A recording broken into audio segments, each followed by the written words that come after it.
Welcome to the channel market insights by Prakash. हमने पिछले videos में देखा कि गल्फ कंट्रीज़ के वॉर के कारण इंडियन इकोनॉमी, स्टॉक मार्केट और कौन से सेक्टर्स पे इम्पैक्ट आ रहा है। अगर आपने वो वीडियोस नहीं देखे तो मैं उन वीडियोस के लिंक डिस्क्रिप्शन में डाल देता हूँ। आज के वीडियो को अच्छे से समझने के लिए आप वो वीडियोज़ ज़रूर देख लीजिए।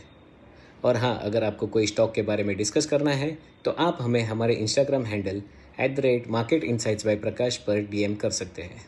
मेरा नाम प्रकाश है और मैं एक NISM सर्टिफाइड रिसर्च एनालिस्ट हूँ। अभी हम हमारे वीडियो पे आए उसके पहले बता दूँ कि अंत में हम हमारे एक पोर्टफोलियो में से एक स्टॉक को रिवील करेंगे, तो देखते रहिए वीडियो को अंत तक। आज हम बात करने वाले हैं इंडिया की ऐसी कंपनियों के बारे में जिनका मिडिल ईस्ट रीजन में बिजनेस ऑलरेडी सेटअप है और उनका रेवेन्यू वहाँ से आ रहा है। और वो कंपनियाँ हैं एक L&T का 37 to 40% of total 7.33 lakh crore का ऑर्डर बुक सिर्फ मिडिल ईस्ट रीजन से जनरेट होता है।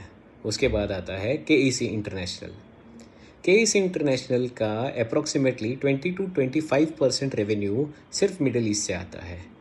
उसके बाद है कल्पतरु प्रोजेक्ट्स का इंटरनेशनल बिजनेस रेवेन्यू में से major portion middle east countries में कॉन्सेंट्रेटेड है। उसके बाद है JSW इंफ्रास्ट्रक्चर का अप्रॉक्सीमेटली 8% रेवेन्यू सिर्फ मिडिल ईस्ट से आता है। उसके बाद है वोल्टास की बात करें तो उनके काफ़ी significant MEP projects middle east में चल रहे हैं।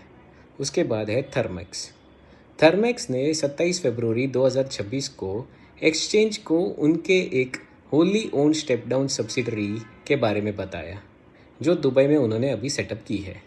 उसके बाद है कल्याण ज्वेलर्स का 11 to 12% रेवेन्यू सिर्फ मिडिल ईस्ट से आता है। उसके बाद है टाइटन ने मिडिल ईस्ट में अपना बिजनेस बढ़ाने के लिए जनवरी 2026 में UAE की एक कंपनी डेमेस LLC में 67% स्टेक एक्वायर किया। उसके बाद है डाबर की बात करें तो डाबर के इंटरनेशनल बिजनेस से अप्रॉक्सीमेटली 26% रेवेन्यू आता है। उसमें से मेजर कंट्रीब्यूशन सिर्फ मिडिल ईस्ट रीजन का है। अगर इस लिस्ट में से मेरे से कोई कंपनी छूट गई है तो आप हमें कमेंट करके बताएं। अब आप समझ लीजिए कि जब तक वॉर चलेगी तब तक इन कंपनीज़ की ऑपरेशन और प्रॉफिट मार्जिन में इश्यूज आएंगे। इसका मतलब ये नहीं है कि कंपनीज़ ख़राब है, ये एक एक्सटर्नल थ्रेट है और वो भी टेम्पररी टाइम के लिए है।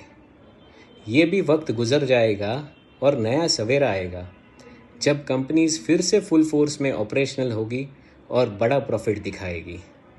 अब अगर आप यहाँ तक आ ही गए हैं और वो स्टॉक के इन्फॉर्मेशन के लिए जिसका हमारे पोर्टफोलियो में भी अच्छा खासा एलोकेशन है तो वो है L&T। So stay invested and stay happy. Thank you.